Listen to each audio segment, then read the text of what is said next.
हम ये पूछना चाह रहे हैं नरेंद्र मोदी प्राइम मिनिस्टर से, योगी आदित्यनाथ से, कि आखिर क्यों आप तकलीफ देना चाह रहे हैं मुसलमानों को? आपको क्या खुशी मिलती है?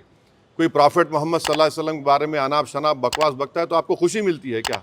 आपको कोई इंटरनल सेटिस्फेक्शन मिलता है क्या? क्या हम भारत के नागरिक हैं तो कानून का इस्तेमाल क्यों नहीं होता है? तो इसका हम सरासर कंडेम करते और इस शख्स को, इनके साथी को, जो अभी उनका वीडियो चल रहा है कि जिसमें पूरे मुसलमानों को तकलीफ हो रही है कि प्रॉफिट मोहम्मद के बारे में आप ये बोल रहे हैं और आप कह रहे हैं कि एफिजी। अरे भाई, इस्लाम में कोई फ़ोटो होती नहीं, आइडल वर्शिप नहीं होती है इस्लाम में।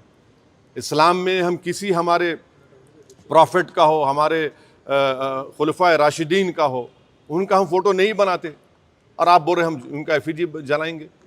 और हम दुनिया को बता रहे कि हमारे प्रॉफिट मोहम्मद सल्लल्लाहु अलैहि वसल्लम को रहमतुल आलमीन बनाकर भेजा गया है, कि वो सारी मैनकाइंड के लिए रहमत है, और आप इस तरह का काम कर रहे हैं, एफिजी जलाएंगे। बकवास बक रहा है शख्स, और इसलिए बक रहा है क्योंकि उसको मालूम कि पूरी सरकार मेरे साथ है, बीजेपी मेरे साथ है, आरएसएस मेरे साथ है, तो इसलिए उनको कोई करीब जाने तैयार नहीं हो रहा है। ये अच्छी चीज़ नहीं है। ये रूल ऑफ लॉ कमज़ोर हो रहा है, कॉन्स्टिट्यूशन कमज़ोर हो रहा है, और देश को कमज़ोर करने की कोशिशें, इस तरह की हरकतें की जा रही हैं।